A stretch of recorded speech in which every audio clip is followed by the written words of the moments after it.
નમસ્કાર વિદ્યાર્થી મિત્રો, આપનું સ્વાગત છે BNR એજ્યુકેશનની અંદર. HK પટેલ એજ્યુકેશનની અંદર પણ આ વિડીયો ઉતારવામાં આવે. આપણે ધોરણ 7 પ્રકરણ નંબર 1 પૂર્ણાંક સંખ્યાઓ, જેનો સ્વાધ્યાય 1.3 નો દાખલા નંબર આપણે 3 આવ્યા. જે 1.1 નો દાખલા નંબર 3 આપણે છેલ્લે લાસ્ટમાં જોઈ ચૂક્યું. આપણે દાખલા નંબર 1.1 નો 4 જોવાનો છે. તો અહીં જોઈએ આપણો સ્વાધ્યાય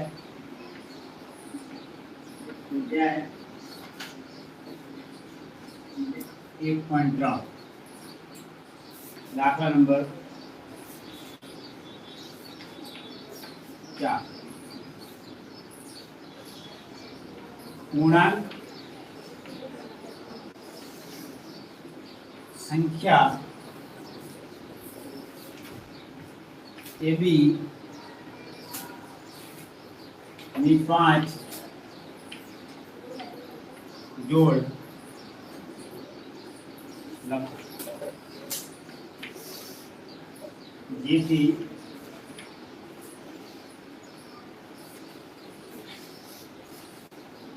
A ભાગ્યા B બરાબર -3 થાય. આવી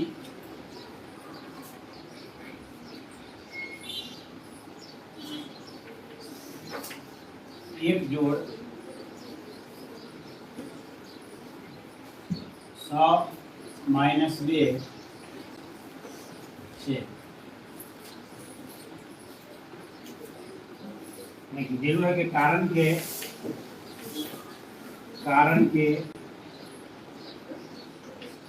100 ભાગ્યા -2 બરાબર -3. જો આપણે એ 5 જોડી બનાવવાનું કીધું. શું કીધું है कि પૂર્ણાંક સંખ્યા AB ની 5 જોડ લખો, જેથી A ભાગ્યા B બરાબર -3 થાય. તો આવી એક જોડ 100 - 2 છે. તો એ આપણે 5 બનાવીને એની એક ઉદાહરણ આપણે નાખ્યું. આપણો જવાબ 3 થવો પડે. કેટલો થવો પડે? 3 થવો પડે. કેવો થવો પડે? માઇનસ. મોટી સંખ્યા તમે માઇનસમાં લો કે નાની સંખ્યા માઇનસમાં લો, જવાબ તો એક જ વખત માઇનસનું નિશાન હશે તો જવાબ શું આવશે? આપણો માઇનસ જ આવશે. બરાબર. તો આપણે શરૂઆત કરીએ. 5 જોડ બનાવવાની છે. પહેલી જોડ લખવી છે. તો વિચારો કે -100 હું આગળ કરી દઉં તો -100 ભાગ્યા 2 તો -3 થાય કે ના થાય? -100 ભાગ્યા 2, 100 ભાગ્યા 2 બરાબર કેટલા થાય? હવે આપણે એક બીજી કોઈ સંખ્યા લો કે જેને 2 વડે ભાગો જવાબ 3 આવે. કોઈ બીજી સંખ્યા લો કે જેને 2 વડે ભાગીએ 3 જવાબ આવે. 12 ભાગ્યા 100 કરો તો 12 ભાગ્યા 4 કરીએ તો કેટલા આવે? બોલો. 12 ભાગ્યા -4 બરાબર કેટલા જવાબ આવે? બોલો. -1. ક્રમાંક હેડવું હોય આગળ જો આપણે તો 12 ની જગ્યાએ આપણે 15 લઈએ. ક્રમિક આપણે 3 ની ઘટના વધારતા જઈએ ને આગળ સંખ્યા વધારતા જઈએ. 5 કરી દઈએ. જો કેટલા કરી દઈએ? 5. જો હું આગળ જોડી બનાવું, ક્રમિક બનાવું, ક્રમિક જવાબ કઈ રીતે આવશે? તમારે કોઈ જગ્યાએ ગોખવાનું પણ નહીં થાય. એ રીતે કરીએ આપણે. કઈ રીતે થઈ શકે? જો પહેલા તો આપણે આ 100 હે 2 આવે છે. કેટલા લે? 2 ને જવાબ કેટલો લાવો? 3.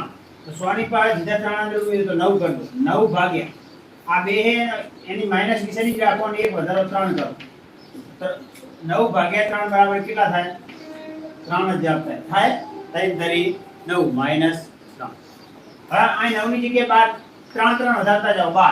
12 પાસે 3 વધારો 15, 15 પાસે 3 વધારો 18, 18 પાસે 3 વધારો 21. આપણે કેટલી જોડી બનાવવાની? 5. 1 2 3 4 ને 5 થી આ ભાગાકાર તો ભાગાકાર. આ ક્રમિક સંખ્યા વધારતા.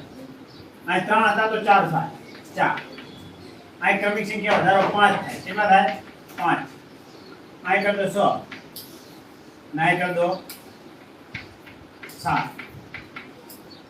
तो जो जवाब तुम्हारा सेम જ આવશે 12 ભાગ્યા 4 4 તારી 12 -3. 5 તારીખ 15 -3, 6 તારીખ 18 -3, 7 તારીખ 21 -3. જો આ રીતે 5 જોડી બની છે કે ના બની છે? બની છે. અહીં આપણે ગમે એટલી જોડી બનાવી હોય તો આપણે બનાવી શકશું. એના પછીનો દાખલા નંબર આપણે આલા લેખ 4. દાખલા નંબર 4 આ જોયો. દાખલા નંબર 5. દાખલા નંબર 5 આપણે જોઈએ. દાખલા નંબર 5 એવું કીધેલું છે,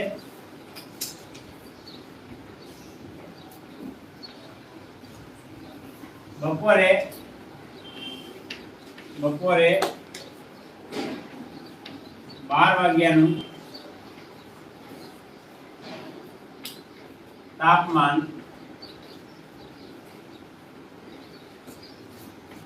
0 થી ઉપર 10 સેલ્સિયસ જો એ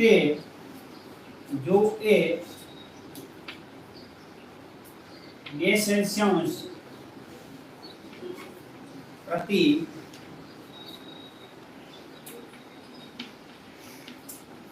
કલાકના દરે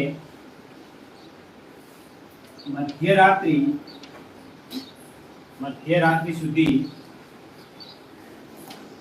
ઓછું થતું જાય તો કયા સમયે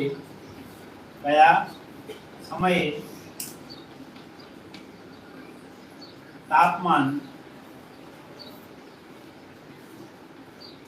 0 થી નીચે 8 સેલ્સિયસ હોય. જો રાત્રિનું તાપમાન શું હોય? જો પેલા બેટા હવે વ્યવસ્થિત રકમ સમજીએ તો શું કીધેલું જો બપોરે 12 વાગ્યાનું તાપમાન 0 થી ઉપર 10 સેલ્સિયસ છે. એનો મતલબ કે 0 થી ઉપર 10 એટલે કે કેટલું થયું? 10 સેલ્સિયસ તાપમાન થયું. કેટલું થયું? 10. તો આપણે પહેલા લખી દઈશું બપોરે 12 વાગ્યાનું તાપમાન કેટલું છે? 10 સેલ્સિયસ છે. કેટલું છે? 10 છે. જો હવે જો એ 2 સેલ્સિયસ પ્રતિ કલાકના દરે મધ્યરાત્રિ સુધી ઓછું થતું જાય તો શું કીધું છે? ઓછું એટલે ઘટતું જાય તો શું થાય? ઓછું એટલે કે ઘટતું જાય. આ લખી દઈએ કે પ્રતિ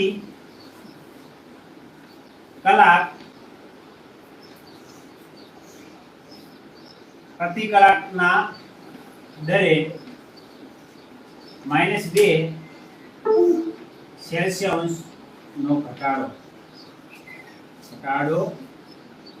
થાય. આટલું થઈ ગયું. હવે બપોરના 12 વાગ્યાથી મધ્યરાત્રિના 12 વાગ્યા સુધીનો સમય શું? તો આ લખવાનું આપણે બપોરના 12 વાગ્યાથી મધ્યરાત્રિ સુધીનો સમયગાળો. મધ્યરાત્રિ એટલે કે રાતના 12 વાગે. મધ્યરાત્રિ એટલે શું થાય? રાતના 12 વાગે. 12 થી 12 એટલે 12 કલાક થાય ને. એનો સમયગાળો કેટલો થયો? 12 કલાક. કેટલો થયો? 12. કેટલો થયો બેટા? 12 કલાક થાય. હવે જો પ્રતિ કલાકે કેટલું ઘટે છે? -2. તો કુલ ઘટાડો, કુલ તાપમાનમાં ઘટાડો તો કુલ તાપમાનનો ઘટાડો કેટલો થશે 12 કલાકે, અને 1 કલાકે કેટલો ઘટાડો થાય -2. તો 12 નું કેટલા થાય 24 સેલ્સિયસ થાય, -24 સેલ્સિયસ તાપમાન ઘટાડો થશે. કેટલું થશે -24 સેલ્સિયસ તાપમાન ઘટાડો થશે.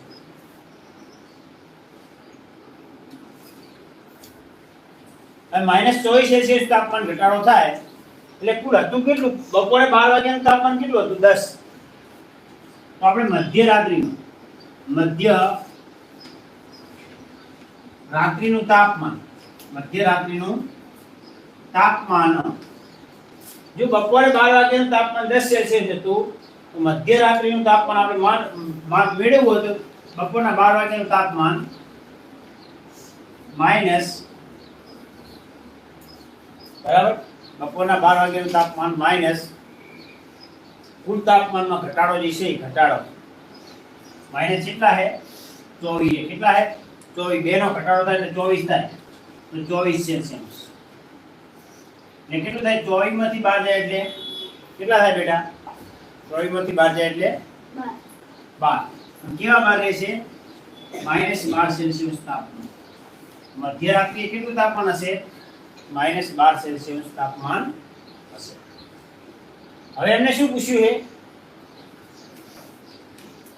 કલાક દર મધ્યરાત્રિ સુધી ઓછું થતું જાય તો કયા સમયે તાપમાન 0 થી નીચે એટલે કે -0 થી નીચે 8 સેલ્સિયસ હોય, 0 થી નીચું 8 સેલ્સિયસ હોય.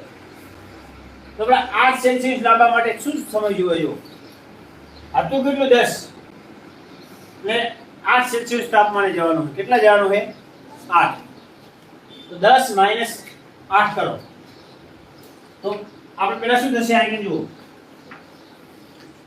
8 સેલ્સિયસ તાપમાન થાય ત્યારે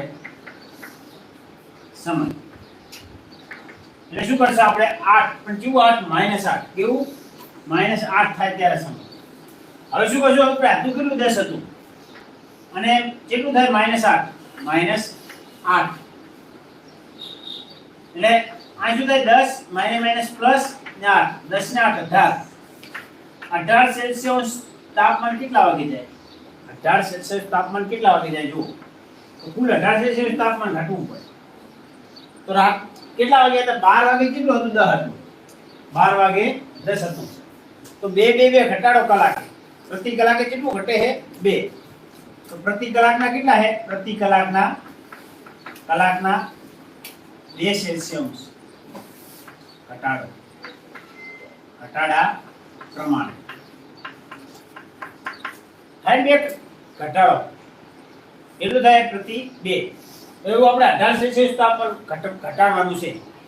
તો 18 ઘટાડીએ એટલે 10 - 18 બરાબર કેટલા થાય, 10 માંથી 18 જાય તો બોલો, 10 માંથી 18 જાય તો 8.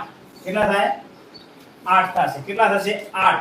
તો રાત્રે 8 કલાક હશે. કેટલા હશે 8 કલાક. તો કે રાત્રે 8 કલાક આ લખી દઉં 8 રાત્રે રેડી. કેટલા હશે રાત્રે 8 કલાકે કેટલું સેલ્સિયસ તાપ હશે માઈનસ કેટલું હશે -8 સેલ્સિયસ તાપમાન. જો આને આપણે પ્રેક્ટિકલી તમે સમજો તો વધારે સમજાશે. ધારો કે મેં એક તાપમાનનો પારો લીધો, સંખ્યા રેખા ઉપર લઈ. પહેલા પ્રશ્ન શું હતો, જો રાતના 12 વાગે, ધારો કે રાતના 12 વાગે આપણે એક તાપમાન છે, રાતના 12 વાગે છે, 12 વાગે રેડી બેટા. અહીં તાપમાન આલેલું છે, આ બોલું 10 9 8 7 6 5 4 3 2 1 0 1 2 3 4 5 6 7 8 9 10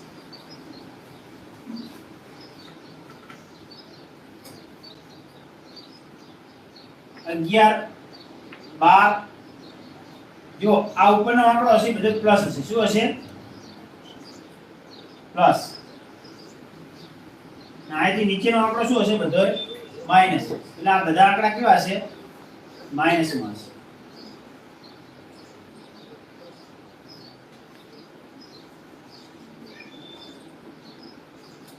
તો જો આપણે 12 વાગે હે બપોર, કલાકે કેટલું ઘટે? 2. આ પહેલો કલાક થયો, 2 ઘટ્યું, કેટલે થઈ ગયું? 8.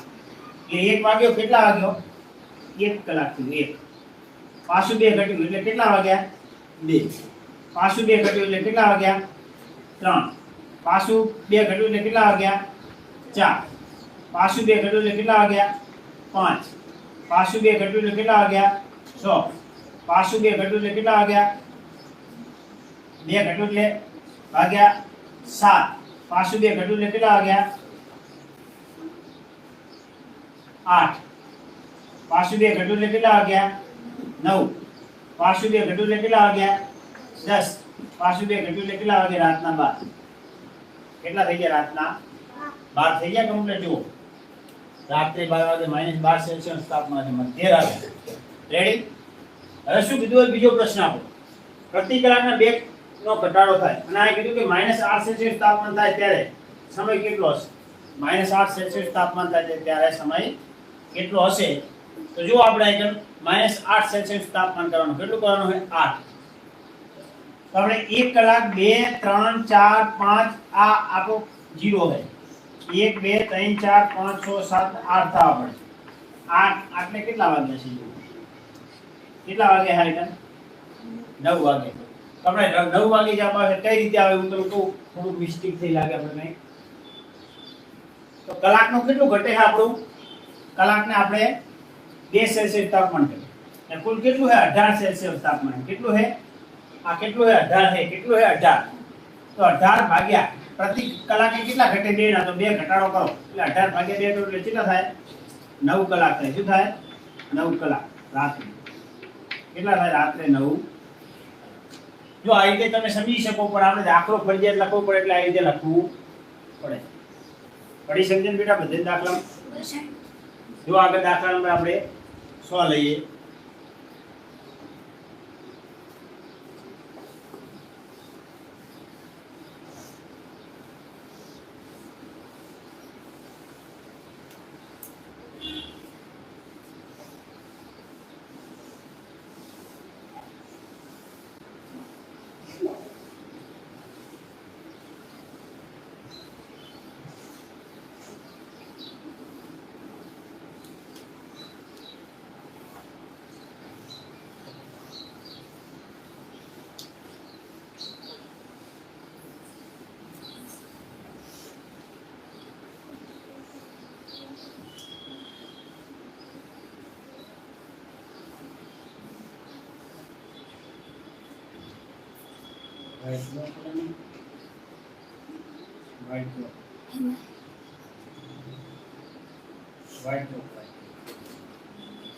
જો દાખલા નંબર આપણે 6 જોઈએ.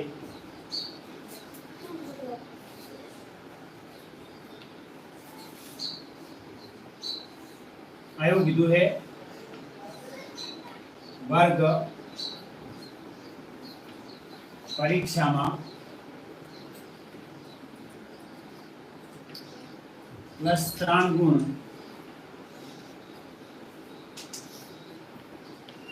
દરેક સાચા જવાબ માટે અને -2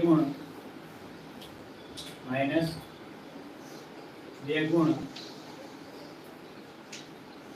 દરેક ખોટા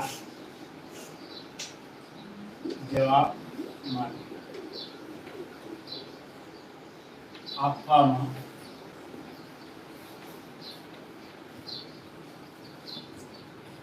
આવે છે.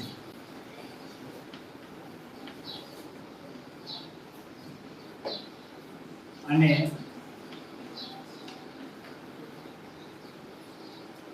કોઈ પણ સવાલ ના જવાબ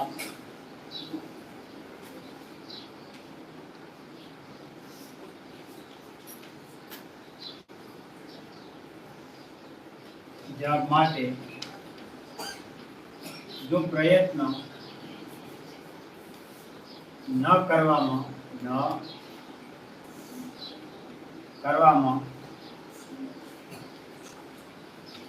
આવે તો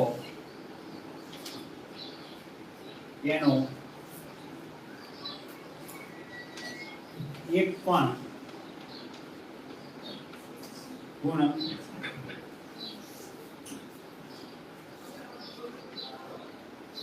આપવામાં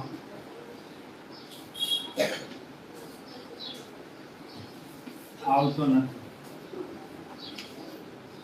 આ આપણો દાખલા નંબર 6 है. એનો દાખલા નંબર પેટા નંબર 1 આલેલો है. એનો પેટા દાખલા નંબર આપણે 1 જોઈએ. જો તો એક દાખલા નંબર શું કીધું? રાધિકાને 20 ગુણ મેળવ્યા. જો તેને 12 સાચા જવાબો આપ્યા હોય તો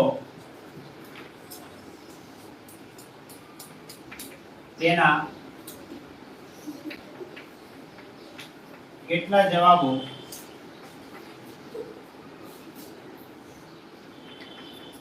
ખોટા હશે? અને એનો બીજો પ્રશ્ન,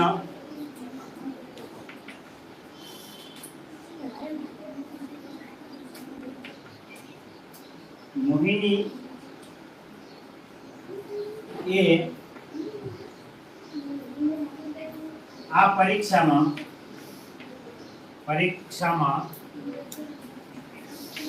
-5 ગુણ મેળવ્યા. જો કે તેના 7 સાચા જવાબો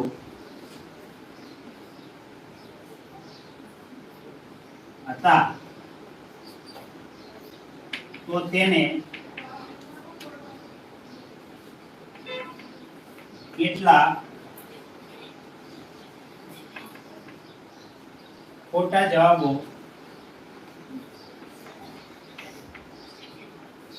લખ્યા હશે? જો બેટામાં કેમ હે કોણ રાખે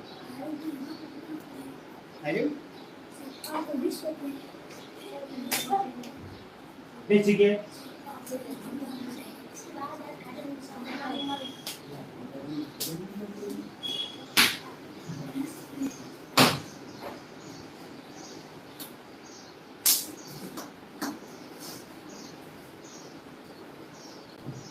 જો તો આપણે और प्रश्न दाखला नंबर 100 શું છે?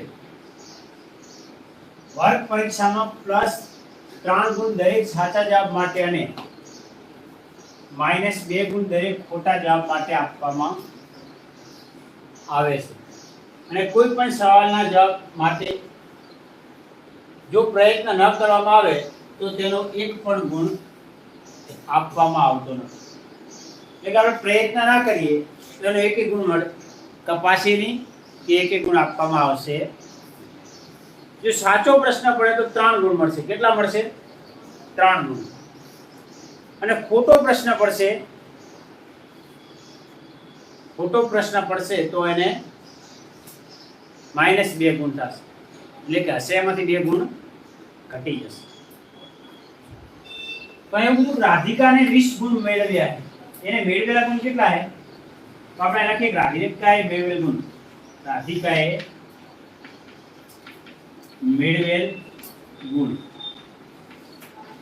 કેટલા છે? 20 ગુણ. એનો મતલબ કે એને 20 ગુણ મેળવ્યા છે. કેટલા મેળવ્યા છે? 20.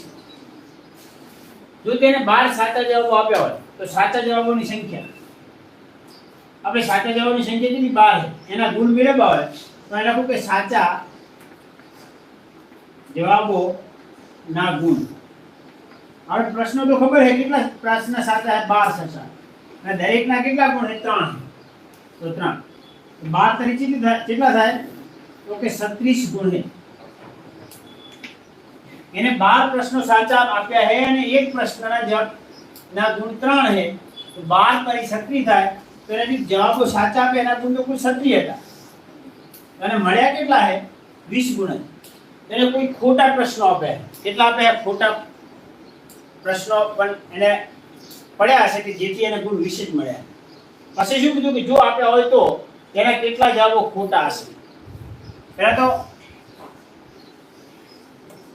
આપણે મેળવેલ સાચા જવાબોના ગુણ કેટલા છે 36 છે, મેળવેલ કેટલા છે 20 છે. તો આપણે કહીશું કે ખોટા જવાબોના ગુણ. કારણ કે જો આ સાચા જવાબોના ગુણ આવી ગયા, મેળવેલ ગુણ આવી ગયા તો હવે શું આવે ખોટા જવાબોના ગુણ.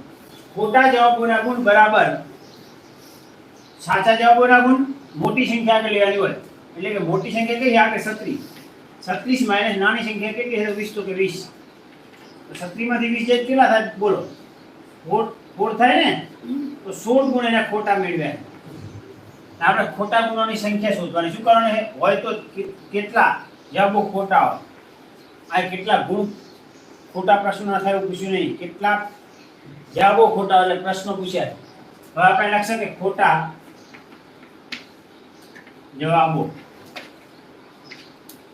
ની સંખ્યા. ખોટા જવાબોની સંખ્યા બરાબર કેટલા 16 ગુણ છે. કેટલા છે 16 ગુણ. અને દરેક ખોટાના કેટલા ગુણ છે તો કે 2 છે એટલે ભાગ્યા 2 એટલે કેટલા થાય 8 જવાબ. કેટલા થાય 8 જવાબો એને કેવા મેળવ્યા છે ખોટા. કેટલા હશે 8 ખોટા પ્રશ્નો છે.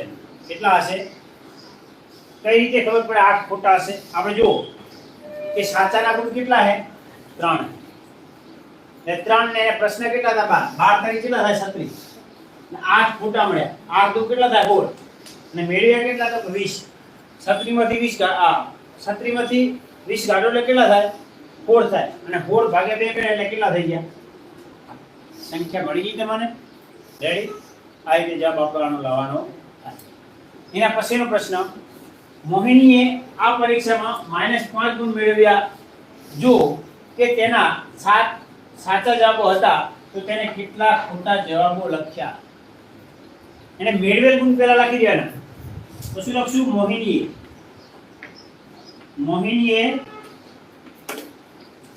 મેળવેલ ગુણ કેટલા છે -5. કેટલા છે -5 છે એટલે કે 5 ગુણ માઈનસ માં જઈએ. એને પેપર આપ્યું પણ પેપર આપેલા કરતા -5 ગુણ થઈ ગયા. જો કે તેને 7 સાચા જવાબો છે. સાચા જવાબોનો આપણા પ્રશ્નો આવ્યો છે. સાચા જવાબોનો ગુણ કેટલા છે 3 છે. તો લખવાનું કે સાચા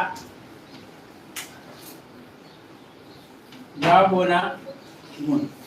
અને સાચા જવાબોના પ્રશ્નો કેટલા છે 7 પ્રશ્નો સાચા છે તો 7 ગુણ્યા 1 ના કેટલા છે તો કે 3 તો કે 3 તો 7 તરીકે કેટલા થાય તો કે 21 ગુણ થાય. કેટલા થાય 21 ગુણ થયા. એટલે સાચા પ્રશ્નો લખે ને એમાં કેટલા ગુણ હતા એના કરતા 21 હતા. હકીકતમાં થઈ ગયા કેટલા મેળવેલ ગુણ કેટલા છે -5 છે. કેટલા છે -5 છે. તો આપણે ખોટા જવાબોના ગુણ મેળવવાના. શું કરવાનું છે ખોટા જવાબોના ગુણ મેળવવાના. 21 થયા. હવે શું કરશું આપણે આ જો ખોટા જવાબોના ગુણ મેળવવાના થાય તો આ લખશું ખોટા જવાબોના ગુણ. તો બંનેની મોટી સંખ્યા કઈ છે 21. કઈ છે 21. તો કે 21 માઈનસ 5 બરાબર. હવે શું થશે માઈનસ પ્લસ એટલે 5. 21 5 કેટલા થાય તો કે 26 ગુણ. અને દરેકના ખોટા ગુણના પ્રશ્નો કેટલા ગુણ કેટલા છે ખોટા પ્રશ્નોના ગુણ 2. આ લખશું ખોટા જવાબોની સંખ્યા. ખોટા જવાબોની સંખ્યા બરાબર કુલ ગુણ, ખોટા જવાબોના ગુણ માઇનસ ભાગ્યા 2 કરશું એટલે શું થઈ જાય 13 ગુણ. 13 ખોટા है. કેટલા है? 13 જવાબો ખોટા है. જો 13 જવાબો કઈ રીતે ખોટા જોઈશું આ વિચારો તો 13 દુ કેટલા થાય? 26. એક વિચારો ખોટા જવાબો 13 है ना કેટલા है? 13 है. તો આપણે 13 દુ 26 કરો એટલે 26 ગુણ તો સીધા માઈનસ થઈ જાય ને. કેટલા થઈ જાવ આપણે? 26 ગુણ માઈનસ ના આપણે કેટલા થાવ આપણે? 13 દુ 26. આ સાચા પ્રશ્નો કેટલા હે? 7. તો 7 તરી 21 એટલે સાચા જવાબ 21. તો આ 26 જી છે એમાંથી 21 બાદ થાય. 26 માંથી 21 જાય એટલે કેટલા વધે? 5 જ વધે. કેટલા વધે? 5. અને મોટી સંખ્યા માઈનસ એટલે માઈનસ 5 વધે. શું વધે? બોલો થાય કે ના થાય? બોલો. તો આ રીતે આપણે જવાબ લાવવાનો થાય. પ્રશ્ન હવે આવડે કે ના આવડે? બોલો. પહેલા શું કરવાનું? આપણે મેળવેલ ગુણ લખી દેવાના. પછી જે બીજો પ્રશ્ન જે આલ્યા છે એના ગુણ મેળવી દેવાના. તો સાચા જવાબનો ગુણ આલ્યા હતા આપણે. તો સાચા જવાબનો ગુણ કેટલા? 1 ના 3. એને જેટલા પ્રશ્નો આલ્યા એના આપણે ગુણી દો. જે કુલ ગુણ આવી જાય સાચા જવાબના.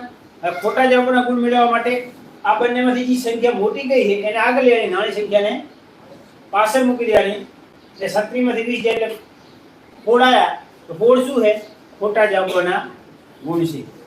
હવે ખોટા જવાબોની સંખ્યા શોધવી હોય તો જે ખોટા જવાબોના ગુણ છે એને ભાગ્યા જેટલા ખોટા જવાબો આયા આવેલા એટલા ભાગ્યા કરી દેવાના. 2 વડે ભાગ્યા તો 2 ભાગ કરી દો. 2 ભાગ કરી દો એટલે કેટલા હોય? પ્રશ્ન જવાબ આવી. ઘણી વખત આ 5 આવેલા હશે ને આ 3 આવેલા હશે. અલગ અલગ હશે. શું હશે? અલગ અલગ હશે. પણ આપણી મેથડ સાચી હોવી પડે. તો એનો આંકડો બદલાશે તો આપણો જવાબ ખોટો પડશે નહીં. જો લાસ્ટ આપણો દાખલા નંબર 7 જોઈએ આપણે.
मैं कीधु है कि एक लिफ्ट इन्हें शब्द माला है एलिवेटर,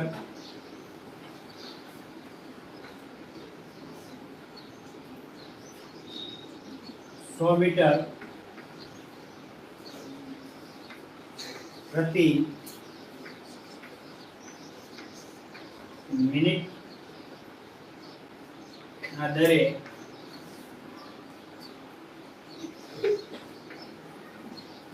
खान में उतरे से गोते जमीन थी 10 मीटर ऊपर थी नीचे उतरती હોય तो -350 मीटर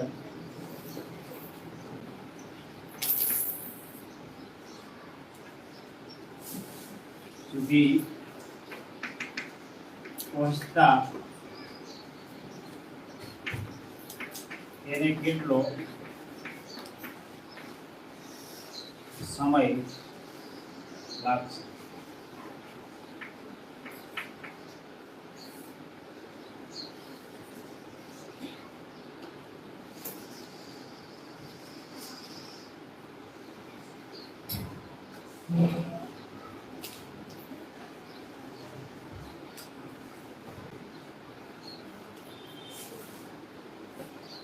જો આપણે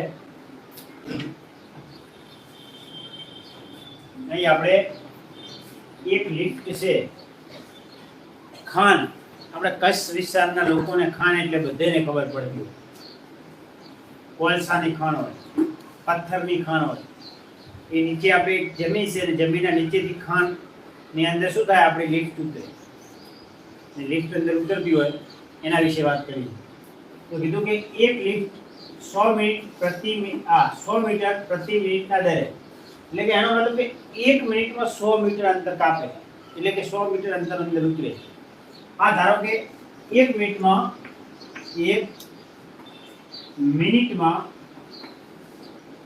100 મીટર નીચે લિફ્ટ ઉતરે.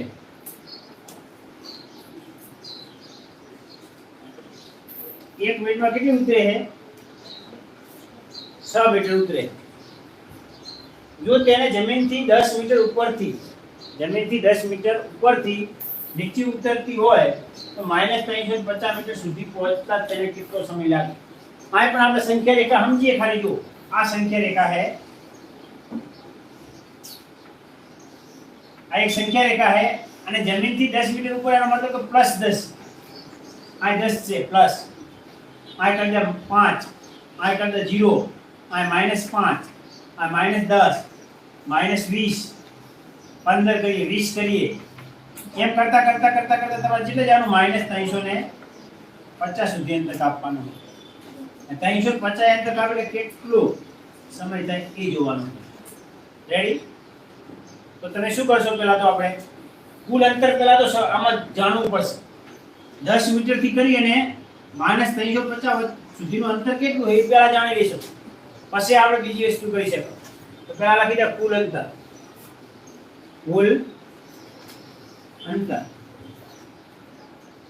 કુલ અંતર કરવું એટલે શું કરવું પડે? હંમેશા આપણે બાદબાકી કરશે, કારણ કે બાદબાકી કરશે એટલે આપણે કુલ અંતર મળશે. અગર જો આપણે સરવાળો કરો તો જવાબ માઈનસમાં જશે તો જવાબ સાચો મળશે નહીં. કેમ નહીં મળે? કારણ કે કુલ અંતર કઈ ખબર પડે કે આ 10 છે એટલે આટલેથી આટલે 10 થઈ ગયા અને આ 350 બીજા છે. 350 10 એટલે 300 કેટલા થાય? 360 મીટર થાય. કેટલા થાય? 360 મીટર થાય. કેટલા થાય? 360 મીટર કુલ અંતર છે. કેટલું છે બેટા આપણું અંતર કુલ? 360. તો કુલ અંતર આપણું કેટલું થઈ ગયું? આપણે 360 પણ આપણે ડાયરેક્ટ 360 કરી દઈશું તો કે ના? પહેલા શું કરશું? આપણે આગળ 10 છે માઈનસ કરો અને -350 કરો. એટલે શું થઈ જાય? આ 10 ના 10 માઈનસ પ્લસ 350. 350 થાય એટલે કેટલા થાય? 360 મીટર. કુલ અંતર કેટલું છે? અંતર ક્યારેક માઈનસમાં હોય નહીં. આ ચમ માઈનસમાં શબ્દ બતાવ્યો હોય બેટા? કારણ કે એટલું નીચે ઉતરવાનું હોય જમીનમાં, એટલે કે જમીનના લેવલે આપણે 0 ગણવું પડે. શું કરવું પડે? આ જમીનનું સ્તર છે તો જમીનના સ્તરને 0 ગણવો પડે. અને જમીનથી ઉપર આ બિલ્ડિંગ આપણી 10 મીટર ઊંચી હોય તો એને ઉપર કહેવાય, એને પ્લસ આંકડો કહેવાય. જમીનની નીચે ઉતરવું હોય તો એને શું કહેવાશે? માઈનસ આંકડો ગણાશે. જમીનમાંથી જેમ જેમ ખાડામાં નીચે ખાણમાં ઉતરીએ એમ માઈનસ અંતર આપ્યું કહેવાય. શું કહેવાય? માઈનસ અંતર. એટલે આપણો અંતર માઈનસમાં લખેલો પણ હકીકતમાં અંતર ક્યારે માઈનસમાં હોય નહીં. બરાબર? હવે જો આ શું કીધેલું હતું કે 1 મિનિટમાં 100 મીટર નીચે ઉતરે. 1 મિનિટમાં કેટલું અંતર કાપે છે? 100. 1 મિનિટ થઈ એટલે કે સીધું આ જવાબથી હતું 4 આવતું. 4 થી હતું 4 થી પાછો 100 કપાણો એટલે કેટલું આવ્યું? સીધું -2 આવી ગયું. -2 આવ્યું તો સીધું આવ્યું તો -8 આવ્યું. એમ કપાતું તો 350 સુધી જવાનું છે. ના શું કીધું? કેટલો સમય? આ લખવાનો આપણે સમય. લાગતો સમય બરાબર કુલ અંતર કેટલું છે? કુલ અંતર 360 મીટર. અને 1 મિનિટ છે. કેટલી મિનિટ છે? 1 મિનિટ. પણ 1 મિનિટમાં કેટલું કાપે છે? 100 મીટર. તો કે 1 મિનિટમાં કેટલું કાપે? 100 મીટર અંતર કાપે. જો અંતર મીટર ઉડી જાય, આ 100 થઈ જાય 36. એટલે સગડો ઉપરથી તરફ શું કે 60 મિનિટ. શું થઈ જાય? 60 મિનિટ અંતર કપાય. એટલે કે 60 મિનિટને અથવામાં લખો તો શું થાય? કેટલો સમય લાગશે તમને? 1 કલાક લાગશે. કેટલો લાગે સમય? 1 કલાક લાગે. તો અહીં આપણે સ્વાધ્યાય 1.3 એટલે કે પ્રકરણ નંબર આપણે 1 પૂર્ણ કરી. આપણો કુલ ભાગ કેટલા ચલાયા છે?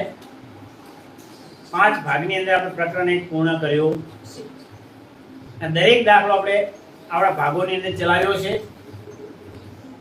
હવે ભાગ નંબર 100 ની અંદર આપણે પ્રકરણ નંબર 2 જોશું. પ્રકરણ 2 નું નામ શું છે આપણું?